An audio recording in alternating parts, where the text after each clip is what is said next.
বাবার দেশপ্রেম ও সততা আর মায়ের দেখানো সংগ্রামের পথ বেছে নিয়ে বাংলাদেশি জাতীয়তাবাদী আদর্শের শীর্ষ নেতা তারেক রহমান নানা ষড়যন্ত্র ঝড় ঝঞ্ঝাট মোকাবেলা করে এই মুহূর্তে দেশের রাজনীতির কেন্দ্রীয় চরিত্র তিনি। দেশের চরম সংকটময় মুহূর্তে শৈশব থেকেই সংগ্রামের মধ্য দিয়ে বেড়ে ওঠা তারেক রহমানের কাঁধেই জাতির ঐক্য ধরে রাখা এবং ভবিষ্যৎ গতিপথ ঠিক করার গুরু দায়িত্ব। বিস্তারিত সাইফুল রিপনের প্রতিবেদনে। তারেক রহমান, ডাকনাম পিনো, বাংলাদেশের ইতিহাসের ট্র্যাজিক নায়ক, শহীদ রাষ্ট্রপতি জিয়াউর রহমান ও তিনবারের সাবেক প্রধানমন্ত্রী খালেদা জিয়ার বড় সন্তান। জন্ম ১৯৬৫ সালের ২০ নভেম্বর।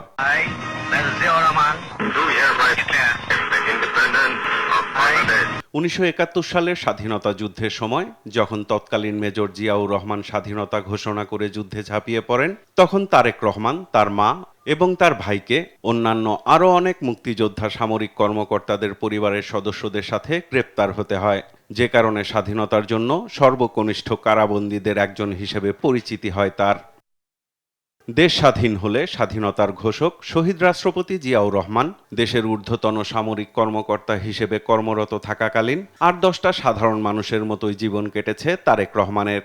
পরবর্তীতে ৭৫-এর পট পরিবর্তনে জিয়াউর রহমান সিপাহী জনতার অভ্যুত্থানের মধ্য দিয়ে রাষ্ট্র পরিচালনার দায়িত্ব নিলেও কোনো ভোগবিলাসিতা স্পর্শ করেনি জিয়ার দুই সন্তান তারেক রহমান ও আরাফাত রহমান কোকোকে। তারেক রহমান বিএএফ শাহীন কলেজ থেকে উচ্চ মাধ্যমিক শেষ করে ভর্তি হন ঢাকা বিশ্ববিদ্যালয়ে।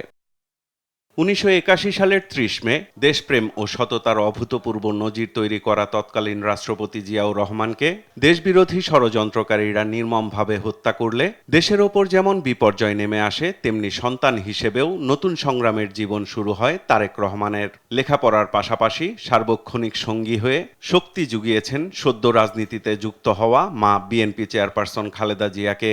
মায়ের পাশে থেকে করেছেন স্বৈরাচার বিরোধী আন্দোলনও।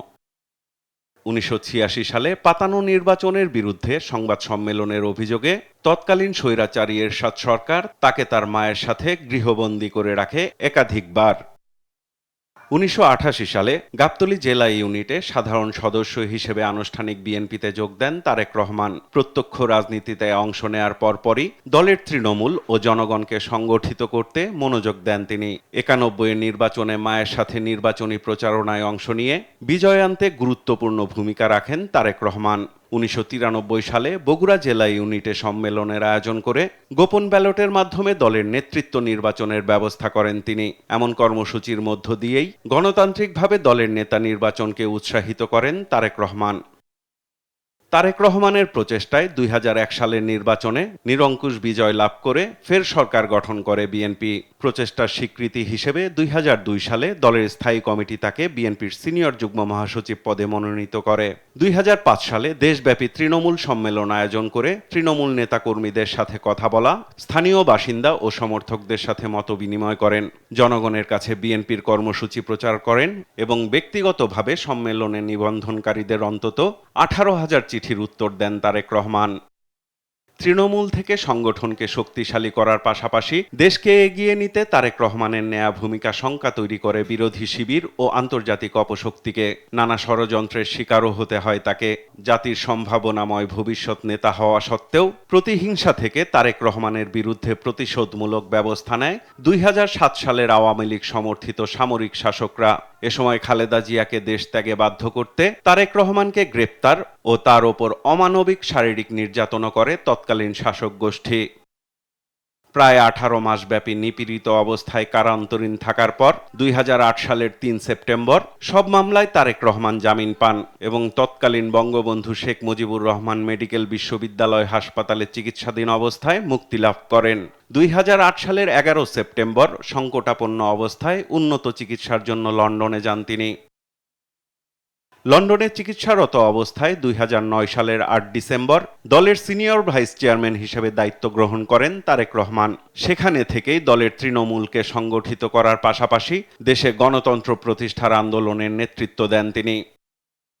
2018 সালে প্রতিহিংসার রাজনীতির বলি হয়ে বিএনপি চেয়ারপারসন খালেদা জিয়া কারান্তরীণ হলে দলের ভারপ্রাপ্ত চেয়ারম্যানের দায়িত্ব নেন তারেক রহমান। লন্ডনে থেকেই দলের ঐক্য ধরে রাখতে নানা ষড়যন্ত্র মোকাবেলার পাশাপাশি নেতৃত্ব দেন ফ্যাসিবাদ বিরোধী আন্দোলনের, যার ধারাবাহিকতায় 24-এর গণ অভ্যুত্থানে পতন হয় ফ্যাসিবাদী শাসনের।